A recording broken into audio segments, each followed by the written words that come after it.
কক্সবাজার গেলে এই রেস্টুরেন্টে আপনারা যদি না যান তাহলে কিন্তু একেবারেই লস হয়ে যাবে।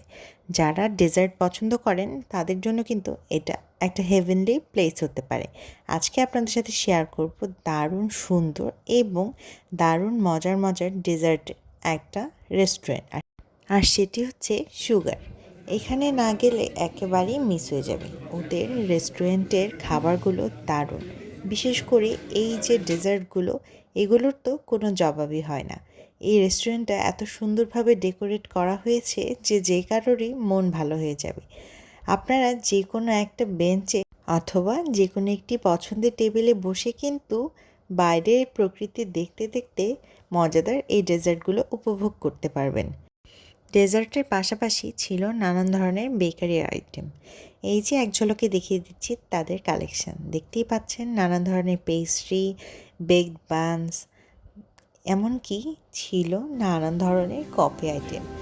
এছাড়াও ছিল বিভিন্ন ফ্লেভারের মজাদার ফ্র্যাপে, স্যান্ডউইচ এবং আরও নানান ধরনের খাবার। তবে যে খাবারগুলোর জন্য এই সুগার এত হাইপ সেগুলো হচ্ছে ওদের কেক অথবা পেস্ট্রি। প্রত্যেকটি পেস্ট্রি দারুণ মজা ছিল। আমরা নিয়েছিলাম অ্যানোই চিজ কেক, 3 লেয়ার মুস কেক এবং আর একটা চকলেট মুস কেক। এই সবগুলো কেকের টেস্টই ডিফারেন্ট, কিন্তু সবগুলোই দারুণ মজা। তবে আমার সবচেয়ে ফেভারিট ছিল আজকের অ্যানোই চিজ কেক। দারুণ মজাদার এই কেকগুলো একবার না খেলে একেবারেই মিস হয়ে যাবে। 200 থেকে 600 টাকার মধ্যেই আপনারা ইজিলি যে কোনো সময় এখানে গিয়ে খেয়ে আসতে পারেন। একবার এই জায়গায় অবশ্যই আপনারা যাবেন, এটা মোস্ট রিকমেন্ডেড একটা প্লেস হতে পারে। এই হচ্ছে সেই অ্যানোই চিজ কেক।